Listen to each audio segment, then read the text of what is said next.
আমি যে সংসাৰত ইয়াত তৃতীয় স্কন্ধত ভক্তি যুগত কপিল প্ৰভুজনে প্ৰথমেই আমাক এই ভক্তি মাৰ্গৰ কাৰণে আনিবলৈ প্ৰথম ভগৱন্তৰ চৰণলৈ আমাক আনিবৰ কাৰণে ভক্তিৰ নিদৰ্শনটো দিছে। তেখেতে উল্লেখ কৰিছে, মাক দেৱহূতিৰ আগত কৈছে, কালিতো মৰা মানুহৰ লগত থকা কথাটো ক'লোৱে, আজি আমি মৰা মানুহৰ লগত নাই আৰু ইয়াত চব জীয়া মানুহ আছোঁ। আমি সমস্ত ভগৱন্তৰ লগত সংযোগ হৈ আছোঁ। ইয়াত ভগৱন্ত আছে আৰু আমি তেওঁৰ লগত সংযুক্ত হৈ আছোঁ। গতিকে আমি সকলোখিনি জীৱিত মানুহ, আমি জীয়া মানুহ। শ্ৰীটো আমাৰ লগত আজি সঁচাকৈ শ্ৰী হৈ আছে ভগৱন্তৰ লগত। আমাৰ হটো দীঘৰী লগত ৰমন হৈ আছে। গতিকে আমি শ্ৰী হৈ আছোঁ। এতিয়া সেইসকলৰ কাৰণে প্ৰথমেই কপিল প্ৰভুজনাই ভক্তিৰ নিদৰ্শন দি কৈছে যে ভকতি ৯ বিধ। ইয়াত কৈছে ভক্তি যুগৰ কথা ক'বলৈ যাওঁতে ইয়াতে কৈছে, শুনিও ভাবিনী আৱে প্ৰশ্নৰ উত্তৰ কহোঁ, ভক্তি পুনু বহুবিধ নয়, কিন্তু পুৰুষৰ ফল সংকল্প অনুসাৰে ভক্তি নানাভেদে নানামতে ভেদ হয়। নানা ভাগে ভক্তিটোক ভাগ কৰিছে। ভক্তিটোক প্ৰথমে ৯ ভাগত বিভক্ত কৰিছে। কেনেকৈ? শ্ৰৱণ, কীৰ্তন, অৰ্চন, বন্দন, পদসেৱন, দাস্য, সখিত্য, আত্মনিবেদন, এনেকৈ ৯টাকৈ ভাগত ভক্তিটোক বিভক্ত কৰি তেখেতে প্ৰথমেই শ্ৰৱণ কীৰ্তনক শ্ৰেষ্ঠ বুলি ঘোষণা কৰিছিলে। কিন্তু এই ৯ বিধ ভকতি কৰিবলৈ যাওঁতে আমাৰ লগত আৰু ৩টা গুণ লগ লাগি যায়। সেয়া হ'ল সাত্বিক, ৰাজসিক, তামসিক। তেতিয়া কিমান হৈ গ'ল? ৯ ৩ গুণ ২৭ বিধ ভকতি হৈ গ'ল, হয়নে নহয়? আৰু তাৰ লগতে আকৌ ৩ বিধ লগ লাগি যায়, উত্তম, মধ্যম, নৰম। এই ৩ প্ৰকাৰৰ ভকতিত ২৭ পূৰণ ৯ ৩ কিমান হৈ গ'ল? ৮১ বিধ ভকতি হৈ গ'ল। যে এই ৮১ বিধ ভকতিৰ বিষয়ে যদি আমি জানিবলৈ যাওঁ, আজি নিশাটো গুচি যাব। গতিকে ৮১ বিধ পিছলৈ থৈ মূল কথাটোলৈ আহিব বিচাৰিছোঁ। ভক্তিৰ ৩টা স্তৰ আছে। এই 3টা স্তৰত উত্তম, মধ্যম এইটো কাৰণেই কৈছে, কোনোবাই হয়তো ঘোষাভাষী খুব সুন্দৰকৈ পৰীক্ষণ কৰিব জানে, সেই কোন সময়ত কোন ভাগ ঘোষা পৰিৱেশন কৰিব লাগে, কেনেকৈ ভগৱন্তৰ ওচৰত আমি শৰণাপন্ন হ'ব লাগে, সেই ভাৱেৰে তেওঁ সেৱাভাগ ধৰিছে, তেওঁ উত্তম ভকতি কৰিব পাৰিছে। কিছুমানে উত্তম ভকতি মানে কোন সময়ত প্ৰাৰ্থনাভাগ ক'ত কেনেধৰণে ভগৱন্তৰ চৰণত নিবেদন কৰিব লাগে নাজানে, কিন্তু তথাপিও কৰিছে মধ্যম ভকতি। কিছুমানে প্ৰাৰ্থনা ভাগকে মুখস্থ নাই, ভকতে লগাই দিছে কাৰণে লগত গাই গৈছে, তথাপিও ভকতি কৰিছে, এয়া নৰম ভকতি বুলি কৈছে। 3 বিধ লগত সাত্বিক, ৰাজসিক, তামসিকৰ বিষয়ে এতিয়া কি বুলি কৈছে কপিল প্ৰভুজনে? এয়া কৈছে, প্ৰথম কৈছে তামসিক ভকতি। ইৰাম পৰক মাৰিবে প্ৰতি মনত সংকল্প কৰে, দম্ভ বা মৎসৰ অতিশয় হৈ এহি মতে ভক্তিমূত কৰিলে তামস হয়, ক্ৰোধ ভেদ 3তে আশ্ৰয়। কি বুলি ক'লে? যে আনক মাৰিবৰ কাৰণে ভকতি কৰে নেকি আকৌ? এতিয়া আমাৰ মনলৈ চিধা চিধি, আমিতো আনক মাৰিবৰ কাৰণে কাহানিও ভকতি কৰি পোৱা নাই, ঈশ্বৰক প্ৰাৰ্থনা কৰি পোৱা নাই। আমাৰ ফালে কৰে, আমাৰ ফালে কৰে, আপোনালোকৰ ফালে কৰে নে নকৰে নাজানো, আমাৰ ফালে কৰে। কেনেকৈ কৰে জানেনে? মোৰ নিজৰ কথাটোৱে কৈছোঁ। আমাৰ কাষৰ মানুহ ঘৰ প্ৰতিপত্তিশালী, ধন টকা পইচা থকা মানুহ। তেখেতে চিন্তা কৰিলে নহয়, বাউণ্ডেৰীত কিমাননো বাঁহৰ জেওৰা দি থাকিম আৰু, পকা ৱালখনকে দি দিওঁ। পকা ৱালখন দি দিওঁ বুলি তেওঁ সীমাৰ খালটোৰ মাজে মাজে খুঁটাকেইটা পুতিব লাগিছিলে, তেওঁ পুতি দিলে আমাৰ পাৰটোলৈ। মই কথা এষাৰ কৈ পালোঁ, হেৰি নহয়, এই কোৱাদেউ মাজতে খুঁটাকেইটা দিয়া হ'লে ভাল আছিলে নি বাৰু? বোলে মোৰ মাটি মোৰ খালটো কি হ'ল, বেছিকেই কথা জান নি তই, এই বুলি কৈ কথা নি কোৰ্ট পোৱাই দিলেগৈ। এতিয়া মই যেনে তেনে দিন হাজিৰা কৰি খাই থকা মানুহ, কোৰ্টৰ কেছ খেলি থাকিবলৈতো মোৰ দিগদাৰ হ'ব। উপায় নাই, নামক গৃহত তামোল পাণ ভাগক আগবঢ়ালোঁ। প্ৰভু দেখিছে আৰু কি বিপদত পৰিছোঁ, চাবা আৰু চকু মেলি। পাৰিলে তাৰমানে তেওঁক হয় বুজনি দিয়া, নহয় সেইকণি দিয়া আৰু। এই ধৰণে যদি ভকতি কৰিছোঁ, এইটোক কৈছে তামসিক ভকতি। ভক্তিকেইটা পৰিচয় হৈ লৈছোঁ, পিছলৈ পাতিম যে কিয় কৈছে এই ভক্তিকেইটা কথা। এইটো তামসিক ভকতি বুলি কৈছে। তাৰপাছত ইয়াত ক্ৰোধ, ভয়, এই গোটেইকেইটা আছে, 3টা গুণ ইয়াত লগ লাগি থাকিব। আকৌ কৈছে, ইৰাম বিষয়ত কৰি আশা যখ বা অশস্য চাৱে, প্ৰতিমাত মোহক পূজয়, 3 প্ৰকাৰে ইটো ৰাজস ভকতি মাত্ৰ, হত যোৱাগে কৰিলো নিশ্চয়। বিষয়ত প্ৰীতি কৰি যেতিয়া আমি ভগৱন্তৰ কাষ চাপোঁ, কোনটো বিষয়? বিষয় মানে আমাৰ ল'ৰাটোৱে কাইলৈ ইণ্টাৰভিউ এটা দিব, প্ৰভু চকু মেলি চাবা আৰু তাৰমানে ল'ৰাটোৱে চাকৰিটো পাওক, মই ৰাজসিক সুখত থাকিব পাৰিম, এইটো ৰাজসিক বুলি কৈছে। এনেধৰণেও যদি প্ৰাৰ্থনা কৰিছোঁ নেকি নিজক এবাৰ সুধি থ'ব দেই, কৰিলে কি হয় পিছলৈ ক'ব। প্ৰথমে নিজক এবাৰ সুধি লওঁ যে এনেকুৱা ভকতি আমি কেতিয়াবা কৰিছোঁনে নামক গৃহত আহি। চাউণ্ডটো বেছি আমনি কৰিছে নি বাৰু, বেছি ডাঙৰ হৈছে নি, শুনিবলৈ অসুবিধা, আঁতৰত ল'ম নি মোক, ঠিকে আছে কৃষ্ণ। এতিয়া হৈ গ'ল ৰাজসিক ভকতি। তাৰ পাছত আছে সাত্বিক ভকতি। সাত্বিক ভকতিৰ কথা কি কৈছে? হে ৰাম পাপ মূৰ নাশ শৌক নাশ ভগৱন্ত শৌক প্ৰীতি অনুহি অৱশ্যকে বিধি মানি ইতি নিপ্ৰকাৰে ভক্তি কৰিলে সাত্বিক বুলি অনিষ্ঠেময়ী কহিলো বখানি। সাত্বিক ভকতি কোনটো কৈছে? সাত্বিক বুলি ক'লে আমাৰ মনটো অকণ ভাল ভাল লাগে। পাপ মোৰ নাশ হওক, মই যদি কিবা ভুল কৰিছিলোঁ এইখিনি মোৰ খণ্ডন হওক দেই প্ৰভু, এনেকৈ আমি প্ৰাৰ্থনা কৰোঁ। উদাহৰণ এটা লৈ লওঁ, বুজিবলৈ সুবিধা হ'ব। ভাদমহীয়া নামক গৃহত ৰাতিপুৱা গধূলি বন্তি জ্বলোৱাৰ পাল এবাৰ আমাৰ পৰিলে মহাধৰ্মৰ। ৰাতিপুৱাই ভাদ মাহত নামগৃহত বন্তি ভাগি জ্বলাবলৈ গৈছোঁ। কাষতে আমাৰ পথাৰখন আছে, খেতি পথাৰখন। নামক গৃহত বন্তি ভাগি জ্বলাই বাহিৰলৈ ওলাই দেখিলোঁ মই গাঁৱত দেখিব নোৱাৰা আটাইতকৈ বেয়া পোৱা মানুহ ঘৰৰ ছাগলীজনীয়ে আমাৰ মাটিত ৰোৱা খাই আছে। খঙতে হাতত যি পালোঁ দলিয়াই দিলোঁ। ছাগলী ঠেঙত লাগি বেয়াকৈ তাতে লুটি খাই পৰিলে, ভাগ্যে নমৰিল। কিন্তু মনটো বহুত দুখ লাগিলে। গুৰুগৃহৰ পৰা ওলায়ে বৰ বেয়া কাম এটা কৰিলোঁ, ছাগলীজনী বৰ বেয়াকৈ মাৰি দিলোঁ। নাই ভকত কেইজনমান মাতি পাঠে ভাগকে কৰাব লাগিব আৰু। এনেকৈ কোনোবাই ভকতি যদি কৰিছে সেয়া হ'ল সাত্বিক ভকতি। এতিয়া এই গোটেইকেইটা ভকতিৰ শেষত গুৰুজনাই ক'লে, আমাৰ কপিল প্ৰভুজনাই ক'লে যে এই গোটেইখিনিৰ লগত তিনিবিধ ভকতি লগ লাগি এই যে 9 গুণৰ লগত 81 বিধ কৰিলে, একোবিধে নৱ প্ৰকাৰে শুই আছে ভেদ তাক বুজি বাহা দিয়া মতি সগুণ ভকতি এহি একাধিক 80 বিধ আৱে কহু নিৰ্গুণ ভকতি। এতিয়া কৈ দিলে যে এই সগুণ ভকতিতে প্ৰথম মানুহবোৰ নামক গৃহলৈ আহিব, ঠিকেই আছে এইখিনিলৈকে, কিন্তু তাৰ পৰা উপকাৰ একো নহ'ব। ইয়াৰ পৰা আমি নিজকে প্ৰমোশ্যন কৰাই নিব লাগিব। ক'লে? নিৰ্গুণ ভকতিলে। তে নিৰ্গুণ ভকতি কোনটো? নিৰ্গুণ ভকতি মানে ভগৱন্তক অহৈতুকীভাৱে ভাল পাব লাগিব, যিটো গোপিনীসকলে ভাল পাইছিলে। কোনো কাৰণ নাই, ভগৱন্তক স্বামী হিচাপে লাগে। সমস্ত 16গৰাকী পত্নীয়ে একেজন স্বামীক স্বামী হিচাপে পাব পৰাটো কিমান মহানতা আপোনালোক মহিলাসকলে এবাৰ অনুভৱ কৰক। কেনেবাকে ইয়াত বহি থকা দুগৰাকীৰ ভিতৰত মানুহজনে যদি কাষৰ গৰাকীকো বোলে নহয় মোৰ কৰি লওঁ বুলি কয়, কি হ'ব ভাবক এবাৰ আমাৰ দুগৰাকীৰ মাজত। কিন্তু গোপীসকলে 16গৰাকীয়ে একেলগে প্ৰাৰ্থনা কৰিছে কৃষ্ণক আমাৰ স্বামী হিচাপে লাগে। কৰিছিল নে? তেতিয়াহ'লে আমিও আজিৰ পৰা কৰিম নেকি? কৃষ্ণ কৃষ্ণ কৃষ্ণ। আমাক সেইটো কোৱা নাই যে এই যিটো ৰাসলীলা হৈছে, কৃষ্ণক যে 16 গোপীয়ে একেলগে যে স্বামী বৰণ কৰিছে, এইটো ৰাসলীলা বুলি কৈছে। এইটো অনংগ কেলি বুলি কৈছে, য'ত অংগৰ কোনো মিলন হোৱা নাই। অনংগ কেলি। অনংগ কেলি মানে য'ত দেহৰ মিল নহয়, আত্মা আৰু পৰমাত্মাৰ মিল হোৱাটোকে অনংগ কেলি বুলি কৈছে। আত্মাৰ কোনো অংগ নাই, পৰমাত্মাৰ কোনো অংগ নাই, এইটো অনংগ কেলি বুলি কোৱা হৈছে ৰাস কেলিটোক, ঠিক আছে। তো গতিকে এই যে আমিও সমস্ত পৃথিৱীবাসী যিমান মানুহ আছে আমিও কৃষ্ণক স্বামী হিচাপে বিচাৰোঁ।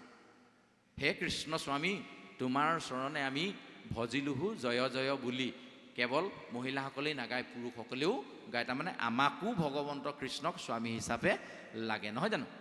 গতিকে এইখিনিলৈকে ভকতিৰ কথাখিনি আহিলে। এতিয়া এই ভকতিৰ কথাখিনি কোৱাৰ পাছত আমাক ক'লে নিৰ্গুণ ভকতিলৈ যাবলৈ। নিৰ্গুণলৈ যাবলৈ হ'লে আমি প্ৰথমে সগুণ ভকতিৰ মাৰ্গটোৱেদি নামগৃহলৈ আহিম। কোনোবাই আনক মাৰিবৰ কাৰণেও কোনোবাই বন্তি ভাগ জ্বলাইছে, কোনোবাই, আমাৰতো ইয়াত হয়েই, আপোনালোকৰ ফালে হয়নে নহয় নাজানো, আমাৰ তাত যেতিয়া 7 দিনীয়া অবিৰতভাৱে ভাগৱত চলি থাকে, কি হয়, বন্তি ভাগ জ্বলাই, কৃষ্ণ কালিলৈ ল'ৰাটোৰ চাকৰি ইণ্টাৰভিউ আছে, কোনোবাই সেনেকৈ জ্বলালে, হে প্ৰভু দেউতা অসুস্থ হৈ থকা আজি 3 মাহ হ'ল, কৃষ্ণ প্ৰভু অকণমান চকু মেলি চাবা। কোনোবাই ক'লে কালিলৈ ল'ৰাটোৰ পৰীক্ষা আছে, অকণমান চকু মেলি চাবা। প্ৰতিখন বন্তি, হাজাৰখন বন্তি যেন ভগৱন্তলৈ দিয়া একোখন মানে এপ্লিকেশ্যনৰ সাক্ষী হৈহে জ্বলি আছে। 2 দিন 3 দিন 7 দিন জ্বলিয়ে আছে। এনেকুৱা বহু কামনাৰে আমি এই মূল বন্তি ভাগিত তেল ঢালিছোঁ। তেল ঢালোঁতে মনত এটা কামনা আহিছে, হে প্ৰভু এই অলপ আগত কোৱা নিচিনা বিষয়বিলাকৰ সেই বিষয়ৰ এপ্লিকেশ্যনৰ সাক্ষী হৈ বন্তিভাগি আজি 3 দিন জ্বলি আছে। কিন্তু নিৰ্গুণভাৱে ভকতি কৰা মানুহৰ সংখ্যা কিমান হ'ল ভগৱন্তই কিন্তু সেইটো চাই থাকে। পৰীক্ষাত নকল নমৰাকৈ যিটো ল'ৰাই পাছ কৰিছে, শিক্ষকৰ কথা সম্পূৰ্ণ শুনি যিটো ল'ৰাই এনচাৰ স্ক্ৰিপ্টত প্ৰশ্ন উত্তৰ দিছে, সেই ল'ৰাটোৰ প্ৰতি শিক্ষকৰ মৰমটো এনেই অলপ বাঢ়ি যাব। একেটো কথা ভগৱন্ত কৃষ্ণৰেও আমাৰ এই ছাত্ৰসকলক তেনেধৰণেই চায়। আহক আমি তেওঁৰ ওচৰলৈ সেই দৃষ্টিৰে যাওঁ, নিৰ্গুণ মাত্ৰ ভকতি কৰোঁ, কোনো কাৰণ নথকাকৈ কেৱল মাত্ৰ ভগৱন্ত ঈশ্বৰ প্ৰভু আছে কাৰণে যে আমি আত্মা চৈতন্য হৈ আছোঁ, সেই কথাটো ভাবি তেৰাক আমি ভাল পাবলৈ শিকোঁ আহক। অহৰ্নিশে ভগৱন্তৰ গুণ নাম কীৰ্তন কৰোঁ আহক। গোপিনীসকলে সদায় নিজৰ শৃংগাৰ কৰাৰ সময়ত, গা পা ধোৱাৰ সময়ত সদায় মনলৈ ভাৱ আনিব, কেনেবাকৈ ভগৱন্ত কৃষ্ণই লেতেৰা পেতেৰা হৈ থকা দেখিলে বহুত বেয়া পাব। গতিকে আমি প্ৰসাধন কৰোঁ। ফুটটো লোৱাৰ সময়ত আমি সদায় আমি চিন্তা কৰিম, আমাৰ জগতৰ স্বামী যিজন, সমস্ত পৃথিৱীৰ যিজন গৰাকী, সেই গৰাকীজনে যদি মই লেতেৰাকৈ থাকোঁ বেয়া দেখিব, ফুট নোলোৱাকৈ থাকিলে মোক বেয়া দেখিব, সেইকাৰণে মই শৃংগাৰ কৰিছোঁ। তেতিয়া চাব কোনোদিন আপোনাৰ সেই শিৰৰ সেন্দুৰ মোহাৰিবলৈ ভগৱন্তই নিদিব। দ্ৰৌপদীক বস্ত্ৰ দিয়াৰ দৰে আপোনাৰ সেন্দুৰ উজৰাই ৰাখিবৰ ক্ষেত্ৰত ভগৱন্তই কৃপা দৃষ্টি কৰিব। কৃষ্ণ এভাগি এনেধৰণে আমি কৰিব লাগে। তেনেধৰণে আমি আগবাঢ়ি যাওঁ নিৰ্গুণ ভকতিৰ দিশেৰে। এতিয়া এই নিৰ্গুণ ভকতি কৰিবৰ কাৰণে আমাৰ উঠি অহা নৱপ্ৰজন্ম নামগৃহলৈ নাহে, নামগৃহৰ প্ৰতি আকৰ্ষিত নহয়। কালি বিজ্ঞাপন দিয়াৰ এইটো দ্বিতীয়টো বিজ্ঞাপন নহয় জানো? কিয় নাহে? কিয় নাহে? তো এই কথাটো কিয় নাহে প্ৰশ্নটোৰ উত্তৰ যাবলৈ আমি এই বুৰঞ্জীত লিখা নিচিনা অলপ দীঘলীয়াকৈ প্ৰশ্নটোৰ উত্তৰ লিখিব লাগিব। এটা 10 নম্বৰীয়া প্ৰশ্ন, গতিকে আমি অকণমান বহলকৈ লিখিব লাগিব। কিয় নাহে কথাটো জানিবৰ কাৰণেই প্ৰথম আমি যাওঁ আহক সৃষ্টিৰ সম্পৰ্কে জানি লওঁ। সৃষ্টিৰ সম্পৰ্কে জানি নল'লে যেতিয়া এটা বস্তু সৃষ্টিতে কেৰুণ লাগিব, তেতিয়াহ'লে পিছত তাক যিমান চিধা কৰিবলৈ চেষ্টা কৰক ই চিধা কেতিয়াও নহ'ব। উদাহৰণ, যদি আমাৰ আম খাবলৈ মন গ'ল, বজাৰৰ পৰা খুব চাপৰতে লগা বিলাতী আমৰ বা মানে অত্যাধুনিক পদ্ধতিৰে খেতি কৰা আমৰ পুলি এটা আমি কিনি আনিলোঁ। আনি মই কি ভুল কৰিলোঁ জানেনে? পুলিটো টাবত ৰুই দিলোঁ। আম কিমান খাবলৈ পাম এবাৰ নিজক সোধকচোন। টাবত ৰোৱা আমজোপাৰ পৰা আম আমি কিমান খাবলৈ পাম? যেনে তেনে হ'লেও অকণমান শিলিখাটিমান আম দুটামান লাগি দিব আৰু তাতকেতো নোৱাৰিব, হয়নে নহয়? এই যে ৰোৱা পদ্ধতিটো ভুল হ'ল, তাৰ কাৰণে ভৱিষ্যতে যিটো ফল আমি পাম বুলি ভাবিছিলোঁ এইটো পোৱাৰ ক্ষেত্ৰত আমাৰ অসুবিধা হ'ব। 1 নম্বৰ, যদি আমি তাক মাটিত ৰুওঁ আৰু সেইমতে তাক যদি আপডাল কৰোঁ, তেতিয়াহ'লে তাৰ পৰা নিশ্চয় আমি আম পামেই। ফল আশা নকৰিলেও আমি খাবলৈ পাম। আমি বেছিভাগ মানুহে ফললৈ আশা কৰোঁ। বাৰী সীমাত পুলিটো ৰুলো হয়, সিহঁতৰ ফালে বা ডালকেইটা যাব, সিহঁতৰ ফালে যোৱা ডালকেইটাতে যদি আম বেছি লাগে, আমাৰ ঘৰৰ ফালৰ কেইটাত যদি নালাগে খাবলৈ পাম জানো? সিফালে হৰাকেইটা বা দিব নে নিদিব ইত্যাদিবোৰ ভাবি থাকিবলৈ নাই কোৱা। আম ৰুলিছোঁ যেতিয়া খাবলৈতো পামেই চিঞৰ। এতিয়া ৰোৱা পদ্ধতিটো আমি শুদ্ধ হ'ব লাগিব। আম গছজোপাৰ কথা যে কৈছোঁ, সেই গছজোপা আমাৰ জীৱন বৃক্ষটোৰ কথা ভাবক। ভগৱন্তৰ সৃষ্টিত এজোপা মাত্ৰ বৃক্ষ আছে জগত জুৰি, যিজোপা বৃক্ষৰ আচাৰ আচৰণ ধৰণ কৰণবোৰ অন্য বৃক্ষৰ লগত ওলোটা। একজোপি বৃক্ষ আছে জগতক জুৰি, তললৈ তাৰ ডালপত্ৰ, ওপৰলৈ গুৰি। গছৰ গুৰি ওপৰলৈ থকা দেখিছেনে নাই? থাকে জানো? কিন্তু মনুষ্য নামৰ বৃক্ষজোপাৰ গুৰিটো ওপৰলৈ থকা। ঊৰ্ধ্বমুখী শিৰ কেৱল মাত্ৰ মনুষ্যৰ বাহিৰে ইতৰ কোনো প্ৰাণীতে নাই। তাৰমানে উত্তৰলৈ যোৱা, ওপৰলৈ যোৱাৰ কথা চিন্তা কৰিব পৰা শক্তি কেৱল মাত্ৰ মনুষ্যক ভগৱন্তই দিছে। এনেহেন মনুষ্যত্ব নোপোৱাৰ পাছতো যদি আমি ভগৱন্তৰ চিন্তা নকৰোঁ, তেতিয়াহ'লে আমি সেই ৰৈ থকা গছৰ নিচিনা। সেইকাৰণে কৈছে, মনুষ্য জন্ম পাই হৰি নভজিলা, অৱশ্যে হুই বাহা ভাই তৰু তৃণ শিলা। যদি হ'বলৈ মন নাই, আহক আমি সকলোৱে ভগৱন্তক ভজো। মই কোৱা নাই, শাস্ত্ৰই কৈছে। এতিয়া প্ৰথম কথা হ'ল আমি পুলিটো যে বিচাৰিম, আমি যে মনুষ্য বৃক্ষৰ বীজটো সিঁচিম ক'ত? কঠীয়াৰ বীজ সিঁচিবলৈ কঠীয়াতলি এখন নালাগিব জানো? আমৰ গুটিটো ৰুবলৈ টাব এটাতে গুটিটো যদি পচাই ল'বলৈ বিচাৰোঁ, পলিথিন এটাতে যদি গুটিটো পচাই ল'ব বিচাৰোঁ, তলি অকণমান আমাক নালাগিব জানো? লাগিব নহয়। এতিয়া মনুষ্যৰ বীজ সিঁচিবৰ কাৰণে আমাক তলি এখন লাগিব। প্ৰথম তলি নিৰ্বাচনটো আমি শুদ্ধ কৰিব লাগিব। কেনেকৈ নিৰ্বাচন কৰিম? সেইকাৰণে কৈছোঁ যে উঠি অহা প্ৰজন্মৰ প্ৰতি কৈছোঁ, এইকাৰণে কৈছোঁ আহকচোন আপোনালোকৰ যোগেদি আমি অনাগত দিনত ডক্টৰ APJ আব্দুল কালাম, ভূপেন হাজৰিকা, জুবিন গাৰ্গৰ নিচিনা এনে কিছু সন্তানৰ জন্ম দিওঁ যিবোৰ সন্তানে অনাগত দিনত আমাক এখন সুস্থিৰ সমাজ গঢ়ি তুলিব, যিখন সমাজ চাই মই বৈকুণ্ঠত সুন্দৰভাৱে শান্তিয়ে থাকিব পাৰিম। যাৰ পুত্ৰ হবে ঐত হৰিত শৰণলৈ, হৰিগুণ গাৱে শুদ্ধভাৱে, দধি দুগ্ধ ঘিত মধু নদীৰ জলকপিয়া, পিতৃগণে টিপিটি কপায় আমি টিপিটি পাম। তেতিয়া শুদ্ধভাৱে হৰিত শৰণ ল'বলৈ বীজটো ৰুওঁতে শুদ্ধকৈ ৰুব লাগিব। টাবত ৰোৱা আম পুলিৰ পৰা শুদ্ধকৈ আম খাবলৈ বিচাৰিলে নহ'ব। সেইকাৰণে আমি বীজ ৰোৱাৰ কথাটোকে প্ৰথম আনিছোঁ। এতিয়া বীজ ৰুবলৈ হ'লে বীজটো আমি কেনেকৈ ৰাখিম, এতিয়া আমি মনলৈ আনো আহক। আপোনালোকে সহযোগ কৰিব দেই কথাখিনি, তেতিয়া আমাৰ ভাল লাগিব যে কথাখিনি আপোনালোকে মনোপুতি শুনিছে। সাধাৰণতে বেঙেনা এজোপাৰ বেঙেনাটো আমি যদি সঁচলে ৰাখিম বুলি ভাবোঁ, আগলিত লগা বেঙেনাটো সঁচলে ৰাখিম নে গুৰিতে লগা ভাল পোন চাই যিটো শকত আৱত স্বাস্থ্য ভাল সেইটো ৰাখিম? কোনটো ৰাখিম কওক অকণমান? গুৰিতে লগা ভাল যিটো শকত প্ৰথমে লগা ৰাখিম নে? আমি মনুষ্যৰ বীজটো আগলিটো ৰাখোঁ। নিজক এবাৰ সোধক। নৱদম্পতীয়ে বিবাহ হোৱাৰ পাছত চাকৰিৰ কাৰণে তেওঁৰ অসুবিধা, দেউতাকো চাকৰিৰ কাৰণে অসুবিধা কাৰণে প্ৰথমতে যিকেইটি মনুষ্যৰ বীজ সিঁচিব লাগে সেইকেইটা আমি নিবিচাৰোঁ, সন্তান নষ্ট কৰিলোঁ। তাৰমানে 16 বছৰ যেতিয়া চাওক, প্ৰথমে আছিলি মন ব্ৰহ্মৰ কুণ্ডত, বায়ুৰূপে প্ৰৱেশিলা পিতৃৰ শিৰত, ৰসৰূপে ভৈলা আহি মাতৃৰ গৰ্ভত। 12 বছৰলৈকে সেই বীজটো বায়ুৰূপে পিতৃৰ শিৰত থাকে, তেতিয়ালৈকে তাৰ পৰা সৃষ্টিৰ সম্ভৱ নহয়। যেতিয়া তাক ৰসলৈ ৰূপান্তৰিত হ'ব, আমি তেতিয়া মাতৃগৰ্ভত তাক ৰুম। এইবোৰ কথা লোকঢাক কৰোঁতে কৰোঁতে কৰোঁতে কৰোঁতে আমাৰ সন্তানবোৰ নিশকতীয়া হৈছে। লোকঢাক নকৰাকৈ একদম খোলা মেলা আলোচনা কৰিছোঁ। শাস্ত্ৰই যি কৈছে জানিবই লাগিব আমাৰ নৱপ্ৰজন্মই। তেওঁলোকৰ যোগেদিহে সুসন্তান পাম আমি। নহ'লে দেউতাকৰ মাকৰ কথা কোনোদিন ল'ৰা ছোৱালীয়ে নুশুনে, যিমান টঙনিয়াই থাকক নহ'ব। মানে কৈছোঁ নহয়, টাবত ৰুই যিমান সাৰ ঢালি থাকক নহ'ব। গতিকে তলিখন প্ৰথম আমি শুদ্ধভাৱে নিৰ্বাচন কৰিম। তলিখন আনি বীজটো আমি সংৰক্ষণ কৰিম। প্ৰথম উঠি অহা প্ৰজন্মৰ কথা কৈছোঁ। আমাৰতো দিন গ'ল, চৰু কোলা হ'ল, এতিয়া ভাত বনাবলৈ শিকি থাকি আমাৰ লাভ নহ'ব।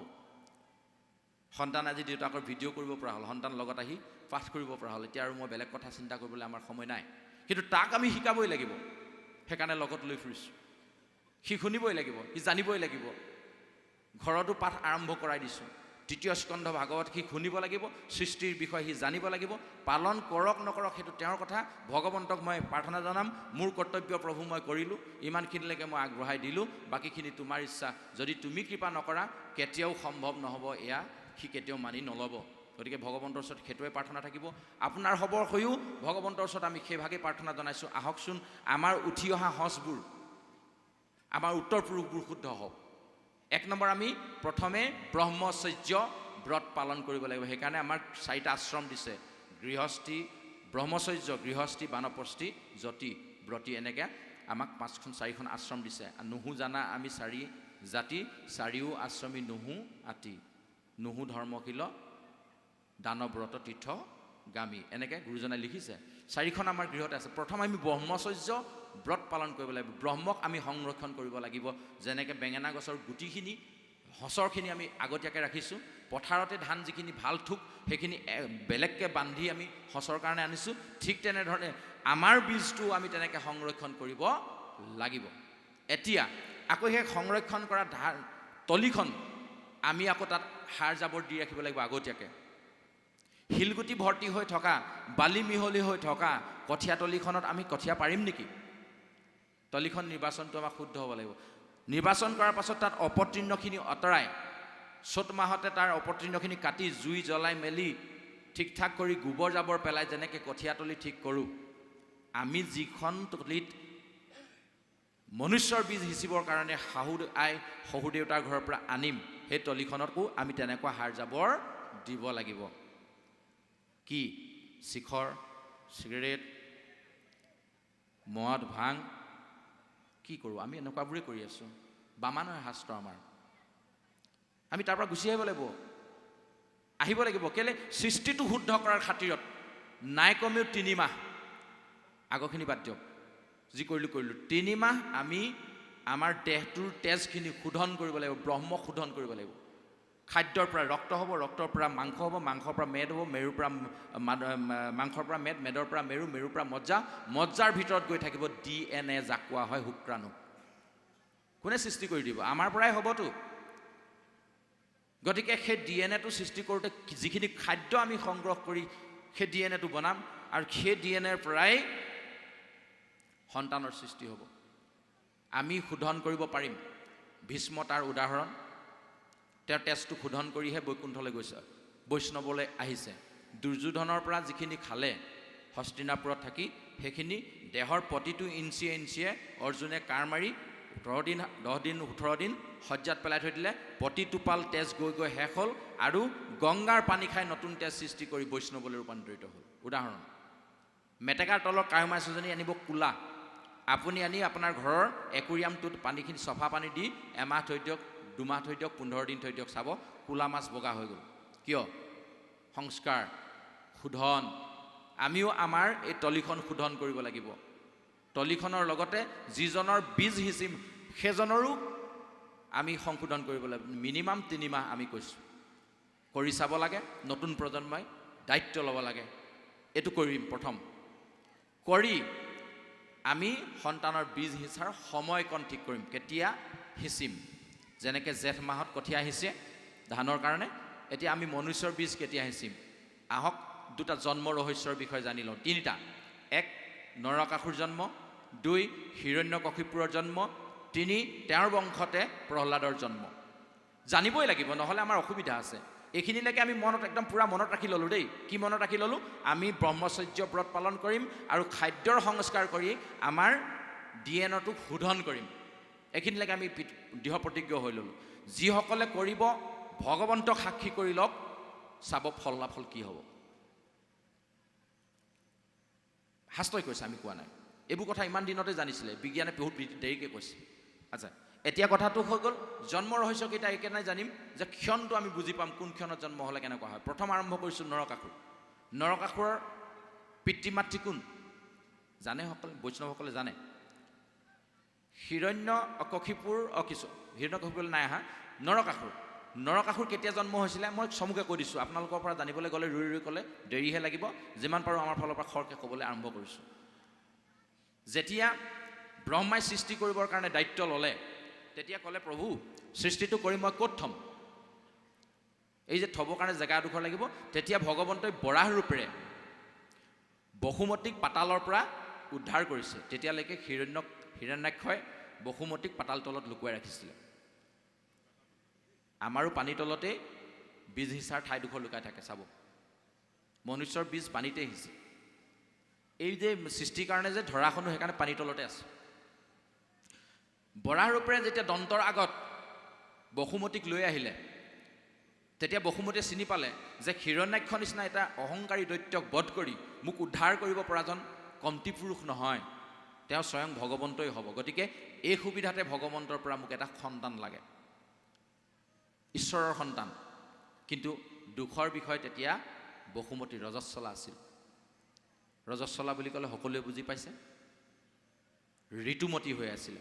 তো ঋতুমতী হৈ থকাৰ সময়ত যদি সন্তান প্ৰাপ্তি হয়, তেতিয়াহ'লে যদি সেয়া ঔৰস, সেয়া বীজ যদি ভগৱন্তৰো হয়, সাৱধান, অসুৰে জন্ম হ'ব। গতিকে আমি তাৰ পৰা আঁতৰত থাকোঁ। সেই সময়ত আমি বীজ নিহিছোঁ। একো সকলোৱে জানে, এইটো জানে। সেইটো সময়ত সন্তান নিবিচাৰে। যদি বিচাৰে, চাব সেই সন্তান অসুৰৰ নিচিনা হ'বই। কোনো কাৰণত মাক দেউতাকৰ কথা নুশুনে। আপুনি ধৰি বান্ধি নি আপোনাৰ ৰিহাব চেণ্টাৰত থ'ব লাগিবই। মাক দেউতাক ইমান ভদ্ৰ, পুতেকক ৰিহাব চেণ্টাৰত থ'বলগীয়া হৈছে। দেউতাক পুলিচ, মাক শিক্ষয়িত্ৰী, ল'ৰা এটাই ৰিহাব চেণ্টাৰ। কিয়? ইমান ভাগৱত চৰ্চন কৰাৰ পাছত, ইমান ধৰ্মীয় মাৰ্গত আগবঢ়াৰ পাছত ৰিহাব চেণ্টাৰ থাকিবই নালাগিছিল। কিন্তু প্ৰতিটো তিনিআলি চাৰিআলিত এতিয়া ৰিহাব চেণ্টাৰ। বুজি পাইছে ৰিহাব চেণ্টাৰ বুলি কওঁতে? নিচামুক্তি কেন্দ্ৰ। কিয় হৈছে? মহিলাৰো নিচামুক্তি কেন্দ্ৰ আৰম্ভ হৈ গৈছে তেজপুৰৰ ফালে। কিয়? গণ্ডগোলটো ক'ত? পিছত লৈ কৈ থাকি লাভ নাই। সি জন্মতেই তেনেকুৱা হ'ল। তাক আপুনি যিমান টঙনিয়াই থাকক। ৰিহাব চেণ্টাৰ 5 মাহ থাকিলে, গোটেইটো ভদ্ৰ হৈ ওলাই আহিলে। আহি ঘৰত 10 দিন থাকিলে, আকৌ কৰোঁ। হয়নে নহয়? কিয়? ভুল সেই তাতেই হৈ আহিল, ৰুওঁতে। মনত কৰিব যিসকলৰ তেনেকুৱা ধৰণৰ মিতিৰ কুটুম যিসকলৰ চিনাকি আছে অকণমান জানিবলৈ চেষ্টা কৰিব জন্মক্ষণবোৰৰ বিষয়ে। অসুৰ জন্ম হৈছে 1 নম্বৰ। 2 নম্বৰ, হিৰণ্যকশিপুৰ আদিদৈত্য হিৰণ্যকশিপুৰ জন্ম হৈছে কেতিয়া? হিৰণ্যকশিপুৰৰ পিতৃ কশ্যপ ঋষি, দুগৰাকী ভাৰ্যা দিতি আৰু অদিতি। অদিতিয়ে গৰ্ভধাৰণ কৰিলে, সঠিক সময়ত গৰ্ভধাৰণ কৰাৰ কাৰণে তেখেতৰ সুলভ দেৱতাৰ দৰে শিশুৰ জন্ম হ'ল। তাকে দেখি সতিনীৰ হিংসা লাগিল, সন্তান লাগে। সময়টো আছিলে সন্ধ্যাবেলা। অলপ আগত গাই গৈছিলে কামাতুৰা দিতি সতী, হয়নে? সন্ধ্যাবেলা আহি কশ্যপ মুনিক আমনি কৰিছে, মোক সন্তান এটা লাগে। কশ্যপ মুনিয়ে কৈছে ঠিকে আছে, তোমাৰ সন্তান লাগে তুমি পাবা, কিন্তু এইটো ক্ষণ সন্তান জন্ম দিয়াৰ ক্ষণ নহয়। কিন্তু নাচুৰ বান্দা অলপ আগত পাঠকি যিজনে পঢ়িছে তেওঁলোকৰ মনলৈ আহিছে কথাটো। গৈ কশ্যপ মুনিৰ গাতে কোচতে বহি দিছে, শৃংগাৰ কৰিছে বিভিন্ন ধৰণে। তেওঁ তাৰমানে সাংঘাতিক কামাতুৰ হৈ গ'ল যে মোক সন্তান লাগেই। শেষত উপায়ন্তৰ হৈ মুনিয়ে বশ্যতা স্বীকাৰ কৰিলে, যি হয় হ'ব, কিন্তু তাৰ কাৰণে দুখী মই নহ'ম। গৰ্ভধাৰণ কৰিলে, 2টা যমজ সন্তান জন্ম দিলে, হিৰণ্যাক্ষ আৰু হিৰণ্যকশিপুৰ। হিৰণ্যকশিপুৰ আৰু হিৰণ্যাক্ষ 2টা দৈত্যৰ জন্ম হ'ল। চব প্ৰথমটো জন্মক্ষণ ৰজস্বলা অৱস্থাত, দ্বিতীয়টো জন্মক্ষণ সান্ধ্যবেলা, যিটো সময়ত ভগৱন্তৰ ঈশ্বৰৰ চিন্তন কৰা হয় সেই সময়ত হ'ল। তাৰ পাছত প্ৰহ্লাদৰ জন্ম। প্ৰহ্লাদৰ কেতিয়া জন্ম হ'ল চাওক। প্ৰহ্লাদৰ জন্ম হোৱাৰ পূৰ্বে 3 ত্ৰৈলোক্য বিজয় কৰিবৰ কাৰণে আদিদৈত্য হিৰণ্যকশিপুৰে কৰিলে কি? ব্ৰহ্মাৰ পৰা মই অমৰত্ব বৰ ল'ম, যাৰ যোগেদি মই বিষ্ণুক হত্যা কৰিব পাৰিম। মই কয়াধুৰ পৰা বিদায় ল'লে। হিৰণ্যকশিপুৰৰ পৰিবাৰৰ নাম কয়াধু। কয়াধুৰ পৰা বিদায় লৈ গৈছিলহে মাত্ৰ। দেখিবা মই কিন্তু যেতিয়ালৈকে ব্ৰহ্মাক তুষ্ট কৰিব নোৱাৰোঁ তেতিয়ালৈকে ঘৰলৈ ঘূৰি নাহোঁ আকৌ। এদিন 2 দিন এবছৰ যিমান পাৰ হৈ যায় যাবলৈ ওলাই গ'ল। গৈ অকণমান দূৰ যোৱাৰ পাছতে উভতি গুচি আহিলে। কয়াধুৱে ক'লে কেলৈ গুচি আহিলে যে? সেই নকবি আৰু, যাত্ৰা আৰম্ভ কৰিছিলে মোৰ শত্ৰুটোৰ নাম শুনিলোঁ সেইকাৰণে উভতি আহিলোঁ। বোলে কিনো সেইটো মই তাৰ নাম নলওঁৱেই। মানে কয়াধু বহুত টেঙৰ আছিল। আমাৰ আইসকল তেনেকুৱা হ'ব লাগিব। যদি কেনেবাকৈ বাপজনে ভুল কৰিছে আইসকল তেনেকুৱা শুদ্ধ হ'ব লাগিব, তেতিয়া হৈ যাব। তেতিয়া কয়াধুৱে ক'লে কিনো হ'ল কথাটো? বাৰু যি হ'ল ক'বলৈ মন নাযায় নালাগে, যে আজিতো নাযায়ে যেতিয়া, আজিৰ দিনটো মোৰ মতেৰে মই যেনেধৰণে আপোনাক বিচাৰোঁ তেনেকৈ আপুনি দিম বুলি মোক কথা দিয়ক। প্ৰথমে সত্য কৰাই ল'লে। হিৰণ্যকশিপুৰে ভাবিলে আনিলোঁ আজি খন্তেক সময়ৰ কথা, কাইলৈ পুৱতি নিশাতে মই যামেই তপস্যাৰ কাৰণে। আজি মই সেই শত্ৰুৰ নাম শুনিলোঁ কাৰণে উভতি আহিলোঁ। তেতিয়াহ'লে হ'ব বোলে, কথা দিলে। বোলে এতিয়া কওকচোন চৰাইটোৱে কি বুলি মাতিছিলে? তাৰমানে এটা চৰায়ে ভগৱন্তৰ নামটো লৈছে, নমো নাৰায়ণ নমো নাৰায়ণ। এই চৰাইবোৰ মাতবোৰ কেতিয়াবা এনেকৈ শুনিবলৈ তেনেকুৱা নিচিনা নালাগে জানো? হিৰণ্যকশিপুৰৰ কাণত সেই বুলি বাজিলে, নমো নাৰায়ণ নমো নাৰায়ণ। তো ই শত্ৰুটোৰ নামটো ল'বলৈ মন যোৱা নাই, ভালকৈ নালয়, এই নমো নাৰায়ণ বুলি কৈছিলে বোলে, সেইকাৰণে উভতি গৈছে, ভেকাহি মাৰি কৈছে। তো কয়াধুৱে ভাবিলে নাই এইটো নামটোতো তেওঁৰ মুখত মই ভালকৈ উলিয়ামেই আৰু, দৃঢ় প্ৰতিজ্ঞ। লাহে লাহে দিনটো পাৰ্কত বহিলে, নদীৰ কিনাৰলৈ গ'ল। বিভিন্ন কথা পাতি থকাৰ মাজে মাজে কয়াধুৱে চেক বুজি কি বুলি মাতিছিলে চৰাইটোৱে সুধি থাকে। এনেকৈ থাকোঁতে থাকোঁতে সন্ধ্যা সিদ্ধ গ্ৰহণ কৰি বিচনালৈ গ'ল। বিভিন্ন কথা পাতিছে। এনেকৈ থাকোঁতে থাকোঁতে পুৱতি নিশা সাৰ পায়। অষ্টম প্ৰহৰ বুলি কয়। আমাৰ শাস্ত্ৰই দিনটোৰ 24 ঘণ্টাটোক 8টা প্ৰহৰত ভাগ কৰিছে। 24 ঘণ্টাক যদি 8টা ভাগ কৰে কেই ঘণ্টাকৈ পৰিব? এটা প্ৰহৰত 8 × 3 = 24, 3 ঘণ্টা। ৰাতিপুৱা 5 বজাৰ পৰা পিছদিনা 5 বজালৈকে 3 ঘণ্টা 3 ঘণ্টাকৈ ভাগি যাওক। দিনত পৰিব 4টা প্ৰহৰ আৰু ৰাতিলৈ পৰিব 4টা প্ৰহৰ। ৰাতিৰ একেবাৰে শেষৰ প্ৰহৰটোক কৈছে অষ্টম প্ৰহৰ। সেইটো হ'ব একেবাৰে 2 বজাৰ পৰা 5 বজালৈকে। এই 3 ঘণ্টা সময় অষ্টম প্ৰহৰ। তেনেকুৱা সময়ত কয়াধুৱে লাহেকৈ কশিপুৰক সাৰ পুৱাই দিছে, তেওঁতো যাব এতিয়া। ইতিমধ্যে যি খাদ্য গ্ৰহণ কৰিছিলে সেয়া ইতিমধ্যে আমাৰ যজ্ঞকুণ্ডটো হজম হ'ল। পৰিৱেশ চাৰিওফালৰ পৰা ঠাণ্ডা, মন মগজু ঠাণ্ডা। দিনটোৰ যি চিন্তা আছিলে সেইখিনি যেতিয়া শুই দিয়া হয়, সেইটো এটা ৰিলেক্সৰ জেগা নহয় জানো? ৰিফ্ৰেছ হৈ গ'ল মাইণ্ডটো। টোপনি নোহোৱা মানুহ ৰিফ্ৰেছ হ'ব নোৱাৰে। টোপনি যাৰ ভাল হ'ব তেওঁ ৰিফ্ৰেছ থাকিব, তেওঁৰ স্বাস্থ্য ভাত নাখালেও বা ভাল খাদ্য নাখালেও ঠিক থাকিব। যাৰ টোপনি ভাল নহয় তেওঁ যিমান ভাল খাদ্য খালেও তেওঁ স্থিৰবিধি কেতিয়াও নহ'ব। টোপনিটো আত্মাৰ খাদ্য। আত্মাই খাদ্যটো ল'লে ৰিলেক্সেশ্যনটো হৈ গ'ল। তেতিয়া লাহেকৈ আকৌ সুধিলে, হেৰি নহয় চৰাইটোৱেতো কি বুলি কৈছিলে? একদম চৰাইটোৰ নিচিনাকৈ এবাৰ কওকচোন, মই আপোনাৰ মুখেৰে শুনিবলৈ খুব মন গৈছে। তেতিয়া উপায় নাই আৰু খন্তেক সময়ৰ পিছত কিন্তু যামেই, গতিকে এগৰাকীক কৈ দিয়াই ভাল, কথা দি থৈছোঁ ন দিনটো কৰিম বুলি, তেওঁৰ মতে চলিম বুলি। তেওঁ লাহেকৈ ক'লে নমো নাৰায়ণ, নমো নাৰায়ণ, নমো নাৰায়ণ, এনেকৈ চিঞৰিছিলে বোলে চৰাইটোৱে। তেতিয়া গয়াধুৱে ক'লে এটা কাম কৰক, আপুনিতো যাবগৈ, মোক এটা সন্তানৰ দায়িত্ব দি থৈ যাওক, আপোনাৰ পৰা মোক এটি সন্তান লাগে। সেই সময়ত হিৰণ্যকশিপুৰৰ পৰা সেই মনুষ্যৰ বীজটো গয়াধুৱে নিজৰ মাটিডোখৰত ৰোপণ কৰালে। এই উচিত সময়ত ৰোপণ কৰাৰ কাৰণে প্ৰহ্লাদৰ ভক্তি মাৰ্গ চাওক, আগৰ দুজনৰ মাৰ্গ চাওক। হিৰণ্যকশিপুৰ দৈত্য হ'ল আৰু ইফালে ৰজস্বলা অৱস্থাত নৰকাসুৰ অসুৰ হ'ল। গতিকে সেই দুটা বাদ দি আহক আমিও প্ৰহ্লাদৰ জন্ম সময়খিনিলৈ যাওঁ, কিন্তু তাৰ আগত খাদ্যৰ শোধনটো আমাক লাগিব, যিটো গয়াধুৱে মনে মনে কৰি ৰাখিছিলে।